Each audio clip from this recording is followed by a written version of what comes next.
Welcome to my channel learn with live में आपका स्वागत है। ये हमारा जो सेशन चल रहा है उत्तर प्रदेश पुलिस परीक्षा और आगामी लेखपाल के आने वाली जो वैकेंसी हैं उनके लिए महत्वपूर्ण क्लासेस। इससे पहले हमने आपको 7 पार्ट जो है 7 पार्ट में जो है वीडियो बना के प्रोवाइड कर चुके हैं। आज का जो पार्ट है वो 8वां है। अभी तक आपने उन सब वीडियो को नहीं देखे तो प्लेलिस्ट में जाके देख सकते हैं। चलिए सेशन को स्टार्ट करते हैं। जैसे कि थंबनेल में आप देख ही चुके होंगे कि उत्तर प्रदेश पुलिस और लेखपाल जैसे एग्जामों के लिए महत्वपूर्ण है। तो आज के सेशन जो है सामान्य ज्ञान है। 2024-25 में होने वाले जितने भी यूपी के एग्जाम हैं उन सब के लिए जिसमें भी सामान्य ज्ञान यानी कि जीके आता है वो महत्वपूर्ण है। और इस चैनल का नेम है लर्न विथ लाइव। अभी तक आपने सब्सक्राइब नहीं किया तो चैनल को सब्सक्राइब कर लीजिए और बेल आइकन प्रेस कर लीजिए ताकि वीडियो के आते ही आपको नोटिफिकेशन मिल जाया करे। तो चलिए पहला क्वेश्चन देखते हैं। पहला क्वेश्चन करंट का क्वेश्चन है। हाल ही में अंतर्राष्ट्रीय बहुनापन जागरूकता दिवस कब मनाया जा गया है? इसका जो सही जवाब हो जाएगा आपका 25 अक्टूबर, बी नंबर। 25 अक्टूबर को अंतर्राष्ट्रीय बहुनापन दिवस मनाया जाता है। यह दिन जो है एक्कोड्रोप्लेसिया के लिए जागरूकता को बढ़ाता है। एक हड्डी विकास विकार जो बहुनापन का कारण बनता है। 25 अक्टूबर को इस दिवस के रूप में चुना गया था क्योंकि यह विली बार्टी का जन्मदिन था जो एक बौने अमेरिकी अभिनेता थे। तो इतना आप जो है आप याद रखिएगा कि ये क्यों मनाया जाता था। अब 17 अक्टूबर दिया ऑप्शन में, तो 17 अक्टूबर को अंतर्राष्ट्रीय अभिधम्म दिवस मनाया जाता है। इसको हमने पहले भी वीडियो में बता चुके हैं कि अंतर्राष्ट्रीय अभिधम्म दिवस 17 अक्टूबर को मनाया जाता है। 21 अक्टूबर को कौन सा दिन मनाया जाता है? तो 21 अक्टूबर को आपका पुलिस स्मृति दिवस मनाया जाता है 21 अक्टूबर को, और विश्व आयोडीन अल्पता दिवस मनाया जाता है। तो 2 दिवस ही 21 अक्टूबर को मनाया जाता है, ये भी आप याद रखिएगा। अगला क्वेश्चन देखते हैं।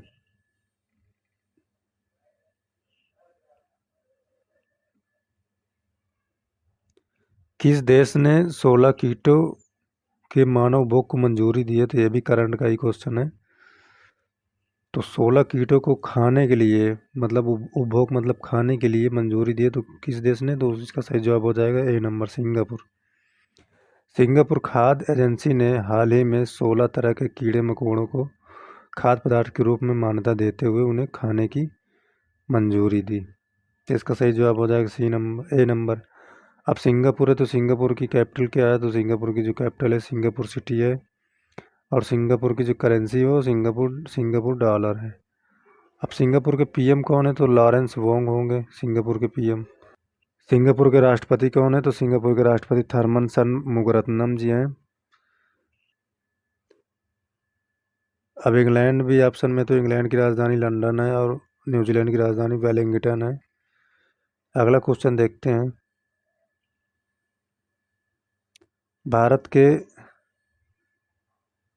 भारत के अगले मुख्य न्यायाधीश के रूप में किसे नियुक्त किया गया है? तो जो अगले मुख्य न्यायाधीश होंगे वो जस्टिस संजीव खन्ना जी होंगे। जो अगले मुख्य न्यायाधीश होंगे वो जस्टिस संजीव खन्ना होंगे। अभी जो मुख्य न्यायाधीश हैं वो DY चंद्रचूड़ जी हैं, और जस्टिस संजीव खन्ना ये 11 नवंबर 2024 को शपथ लेंगे अपना। तो इसका सही जवाब ये हो जाएगा। अगला क्वेश्चन देखते हैं। 15वीं रूस भारत चीन त्रिपक्षीय विदेशी मंत्रियों की बैठक 2017 में कहाँ हुई थी? तो ये पुराना करंट अफेयर था। इसका तो सही जवाब होगा अपने ही देश में दिल्ली में हुआ था। तो सही जवाब डी हो जाएगा। 15वीं रूस भारत चीन त्रिपक्षीय विदेश मंत्रियों की बैठक 1 दिसंबर 2017 को नई दिल्ली में आयोजित हुई थी। इसका सही जवाब हो जाएगा डी नंबर। अगला क्वेश्चन देखते हैं। भारत में ब्रिटिश शासन का बड़े पैमाने पर विस्तार सहायक संधियों के माध्यम से हुआ जो गवर्नर जनरल डैश के शासनकाल में शुरू की गई थी। तो इसका तो सही जवाब हो जाएगा आपका लॉर्ड वेलेस्ली, सी नंबर। भारत में British governor general Lord Wellesley 1798 से 1805 में सहायक संधि का सिद्धांत प्रस्तुत किया था। सहायक संधि में रियासती शासकों को किसी अन्य शासक के साथ कोई वार्ता करने की अनुमति नहीं थी, तो इसका सही जवाब सी है, याद रखिएगा आप। अगला क्वेश्चन देखते हैं। गुरु गोविंद सिंह की मृत्यु के बाद गुरु की संस्था समाप्त हो गई थी। सिखों का नेतृत्व उनके विश्वसनीय शिष्य डैश को सौंप दिया गया था, तो इसका सही जवाब हो जाएगा आपका बंदा बहादुर, बी नंबर। सिखों के 10वें एवं अंतिम गुरु जो है गुरु गोविंद सिंह थे, इसको भी आप याद रखिएगा, जो 1699 ईस्वी में व्यक्तिगत गुरुत्व के सिद्धांत को समाप्त कर खालसा पंथ की स्थापना की थी। अब आपसे पूछा जा सकता है कि खालसा पंथ की स्थापना किसने की थी, तो खालसा पंथ की स्थापना जो गुरु गोविंद सिंह ने की थी। इनकी मृत्यु के बाद गुरु की परंपरा समाप्त हो गई और बंदा बहादुर गुरु गोविंद सिंह के प्रिय शिष्य थे, जिन्होंने इनकी मृत्यु के पश्चात सिखों का नेतृत्व संभाला था। इसका सही जवाब बी हो जाएगा। अगला क्वेश्चन देखते हैं। पाकिस्तान नाम सबसे पहले डैश द्वारा पढ़ा गया था, तो इसका सही जवाब हो जाएगा आपका चौधरी रहमत अली, सी नंबर जवाब हो जाएगा। चौधरी रहमत अली का जन्म एक मुस्लिम गुर्जर परिवार में हुआ था। ये मुस्लिम राज्य गठन के सबसे पहले समर्थक थे। इन्हें अलग मुस्लिम देशों के लिए पाकिस्तान नाम दिए जाने का श्रेय दिया जाता था।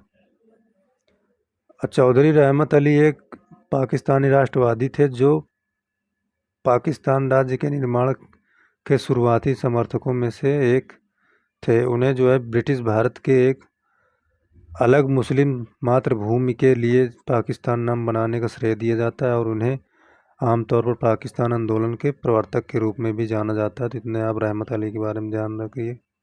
अगला क्वेश्चन देखते हैं। रविन्द्रनाथ टैगोर ने अपनी नाइटहुड की उपाधि डैश के विरोध में छोड़ दिया था, तो इसका सही जवाब हो जाएगा बी नंबर, जलियांवाला नरसंहार। अब कैबिनेट मिशन कब आया था, तो कैबिनेट मिशन की घोषणा 19 फरवरी 1946 को हुई थी, या मार्च 1946 में भारत में आया था।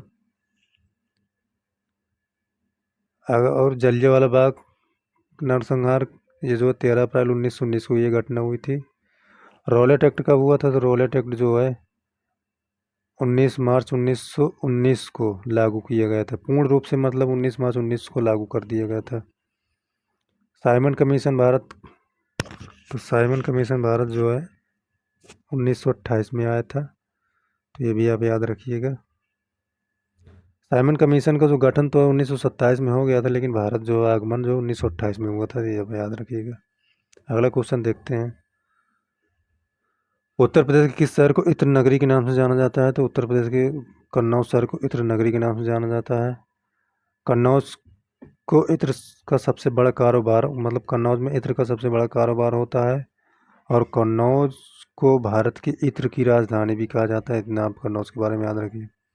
ऐसा गोरखपुर राप्ती नदी किनारे बसा है। मुरादाबाद को पीतल नगरी के नाम से जाना जाता है, और बनारस को काशी के नाम से प्रसिद्ध है। बनारस का पान फेमस है, बनारस की साड़ी फेमस है, तो ये बनारस के लिए याद रखिएगा। अगला क्वेश्चन देखते हैं। किस पड़ोसी देश का पुराना नाम बर्मा है, तो म्यांमार का पुराना नाम जो है बर्मा है। इसका सही जवाब ये हो जाएगा। म्यांमार का साल 1989 में म्यांमार की सैन्य सरकार ने देश का आधिकारिक नाम बदलकर म्यांमार कर दिया गया था, तो इसको आप याद रखिएगा। अब म्यांमार है, तो म्यांमार की राजधानी जो नेपिदाऊ है, और म्यांमार की जो मुद्रा है क्यात है। म्यांमार के जो राष्ट्रपति हैं वो विन मिंट्स हैं, और म्यांमार के जो प्रधानमंत्री वो मिन आंग हालांग हैं। ये सेना प्रमुख के भी अध्यक्ष हैं, मिन आंग हालांग, जो वहाँ के प्रधानमंत्री हैं। म्यांमार की जब भी बात आए वहाँ ये मान के चलिए उन सब के नाम में आप अधिकतर आपको विन ये सब मिन विन ये सब मिलेंगे, तो आप याद रखिएगा। नेपाल है, तो नेपाल की राजधानी काठमांडू हो गया। बांग्लादेश की राजधानी ढाका हो गया। भूटान की राजधानी थिम्पू हो गया। तो इतने आप इनके भी याद रखिएगा। अगला क्वेश्चन, गोदावरी नदी का उद्गम स्थल किस राज्य में है, तो गोदावरी नदी का उद्गम स्थल जो है इसका सही जवाब हो जाएगा महाराष्ट्र, सी नंबर। अब गोदावरी नदी का उद्गम जो है महाराष्ट्र राज्य में है। गोदावरी नदी महाराष्ट्र में नासिक के निकट त्र्यंबकेश्वर के पश्चिमी घाट में ब्रह्मगिरी पर्वत से निकलती है। और अब महाराष्ट्र की बात आई तो महाराष्ट्र की राजधानी मुंबई हो जाएगी और महाराष्ट्र के जो सीएम एकनाथ शिंदे हो जाएंगे। महाराष्ट्र के जो गवर्नर हैं वो सीपी राधाकृष्णन जी है। महाराष्ट्र में विधानसभा की सीटें 288 है, विधान और लोकसभा की सीटें जो है 48 है। मध्य प्रदेश की राजधानी भोपाल हो जाएगी। छत्तीसगढ़ की राजधानी रायपुर हो जाएगी। उड़ीसा की राजधानी जो है भुवनेश्वर हो जाएगी। आप उड़ीसा के बारे में इतना याद रखिएगा। अगला क्वेश्चन देखते हैं। भारत की सबसे मीठे पानी की झील कौन सी है? तो भारत की सबसे मीठे पानी की झील जो है वो वुलर झील है। इसका तो सही जवाब हो जाएगा आपका डी नंबर। वुलर झील को भारत की सबसे बड़ी ताज़ा मीठे पानी की झील माना जाता है। यह जम्मू कश्मीर के बांदीपोरा ज़िले में स्थित है। अब डल झील दिया तो डल झील के बारे में देख लीजिए। डल झील भी जम्मू कश्मीर के श्रीनगर और हिमाचल प्रदेश के कांगड़ा ज़िले में है। इसको भी आप याद रखिएगा। लोकटक झील ये मणिपुर में एक तैरता हुआ एकमात्र झील है जो लोकटक झील है। चिल्का झील जो है उड़ीसा में है। उड़ीसा की राजधानी भुवनेश्वर अभी हमने आपको बताया था। अगला क्वेश्चन देखते हैं। भारतीय संविधान में कानून बनाने की निर्धारित प्रक्रिया काफ़ी हद तक डैश के संविधान से प्रभावित है। तो इसका तो सही जवाब हो जाएगा सी नंबर, जापान।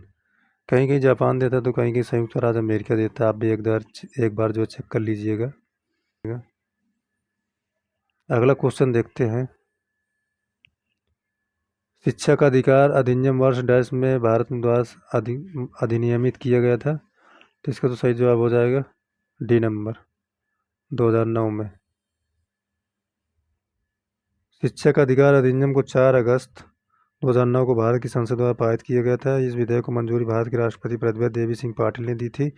1 अप्रैल 2010 को यह भारत के सभी राज्यों जम्मू कश्मीर को छोड़कर लागू किया गया था।